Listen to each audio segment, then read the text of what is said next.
Jelly, maingat ka dito. Are you sure, Mami?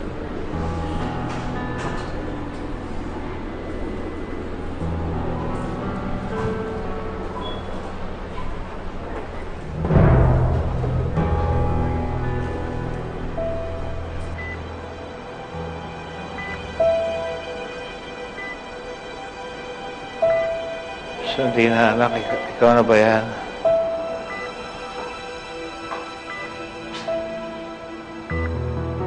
Johnny?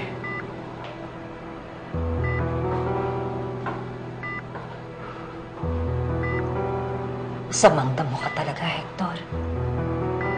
Nabaril ka na sa ulo. Hindi ka pa rin mamatay-matay. Alam mo ba yun, napakaswerte mo dahil nabigyan ka ng pagkakataon na makasama ang anak mo. Samantalang anak ko si Glenda, namatay siya ng maaga dahil sa'yo. Alam ko, ako ang dahilan ng pagkamatay ng anak mo. Kung pwede ko lang ipagpalit ang buhay ko sa buhay ng anak mo, gagawin ko kung sa tingin mo sapat na kabayaran ng buhay ko sa mga kasalanan ko sa inyo. Sige, patayin mo na ako. Ayan ang oxygen. Patayin mo na. Para wala nang dumaloy na hangin sa utak ko.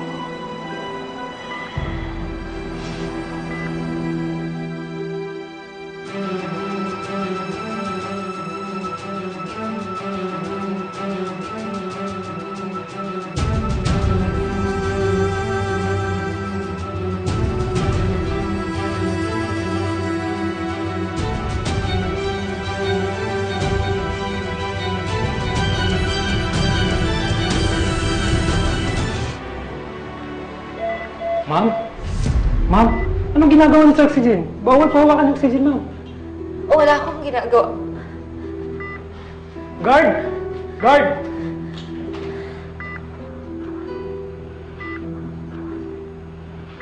Salamat ka, Hector. Hindi ko kayang pumatay ng tao.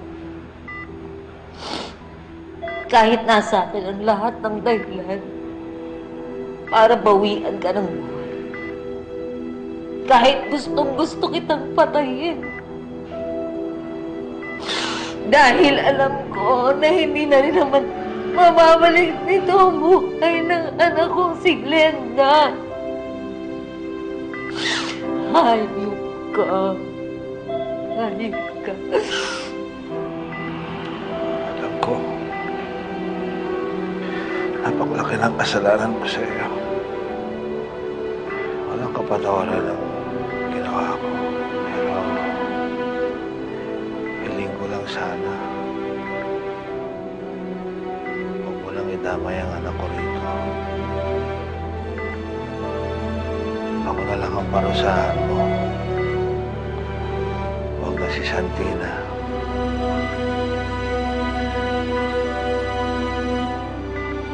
Wala siyang kasalanan. Kitang-kita ko po. Ginagalaw niya yung oxygen, sir. Dali, nurse. Walang kasalanan si Johnny. Bisita ko siya.